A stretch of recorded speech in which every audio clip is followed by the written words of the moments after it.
الحمدللہ وحدہ والصلاة والسلام علی من لا نبی بعدہ اما بعد۔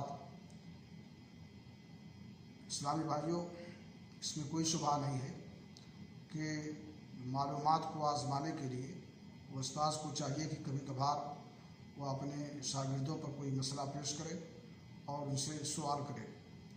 صحیح بخاری شریف کی حدیث ہے، رسول اکرم صلی اللہ علیہ وسلم نے ایک بار فرمایا، اِنَّا مِنَ الشَّجَرِ شَجَرَةً لا يسقط ورقها وإنها لا مثل المسلم فحدثوني ما هي فوقع الناس في شجر البوادي قال عبد الله ووقع في نفسي أنها النخلة فاستحييت ثم قالوا وحدثنا ما هي يا رسول الله قال هي النخلة۔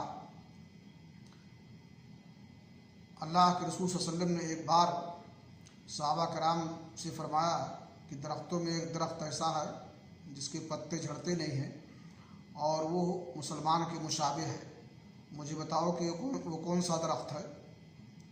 تو لوگوں کا خیال صحرائی درختوں کی طرف گیا۔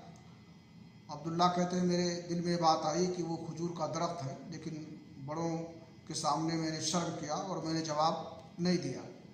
پھر صحابہ کرام نے کہا کہ اللہ کے رسول آپ ہی بتا دیجئے کہ وہ کون سا درخت ہے، تو آپ نے فرمایا کہ وہ کھجور کا درخت ہے۔ اس حدیث سے معلوم ہوا کہ دینی امور حاصل کرنے میں انسان کو شرم نہیں کرنا چاہیے اور دینی امور سمجھنے کے لیے کوشش کرنی چاہیے۔ اسی طرح سے محفل میں اگر بزرگ لوگ ہوں، بڑے لوگ ہوں، تو ان کو گفتگو کرنے کا موقع بھی دینا چاہیے۔ اللہ رب العالمین ہمیں شرعی احکام سمجھنے کی توفیق عطا فرمائے۔